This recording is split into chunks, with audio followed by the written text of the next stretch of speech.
কোটা hair colour. High বন্ধুরা, তো তোমরা সবাই কেমন আছো?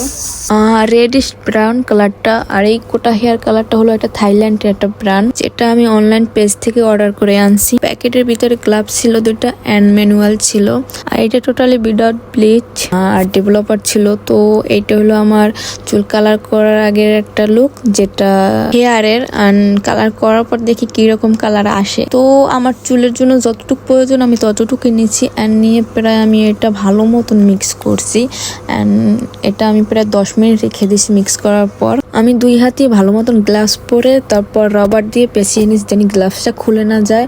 আপনারা যখন চুলে কালার দিবেন তখন ভালো মতন গ্লাভসটা পরে নেবেন অ্যান্ড আটকিয়ে নেবেন ভালো করে। আর আপনারা যারা কালার করবেন তারা কাইন্ডলি পারলে ব্ল্যাক কালারে কিছু পরে নেবেন, গেঞ্জি বা যাই পরেন। কানের পাশে তারপর আরো নেকের পাশে যেসব জায়গা পারবেন আপনারা বেসলিন দিয়ে নেবেন, কারণ না হলে রং লেগে মনে করেন ওই জায়গাটা একটা দাগ থেকে যায়।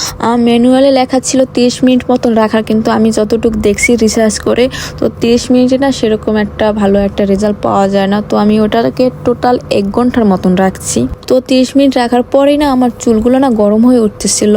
অ্যান্ড আমি প্রায় 1 ঘন্টার মতন রাখছি। প্রায় কিছু মানুষ তো 2 ঘন্টা 4 ঘন্টাও রাখে, কিন্তু এগুলো না চুলের জন্য ক্ষতিকর, এর জন্য অতটা টাইম দেওয়াটা ঠিক না। যাই হোক, আমি ভালো করে পানি দিয়ে ধোয়ার পরও না আমার চুলের আগাগোড়া গরম হয়ে উঠতেছিল। তো আমি না এটাকে শ্যাম্পু করে দেন ভালোভাবে ধুইছি। এই হলো ফাইনাল রেজাল্ট, যেটা আমি এটা করার 2-3 দিন পর ক্লিপটা নিয়েছি, কারণ আমি একটু ব্যস্ত ছিলাম ঈদের জন্য।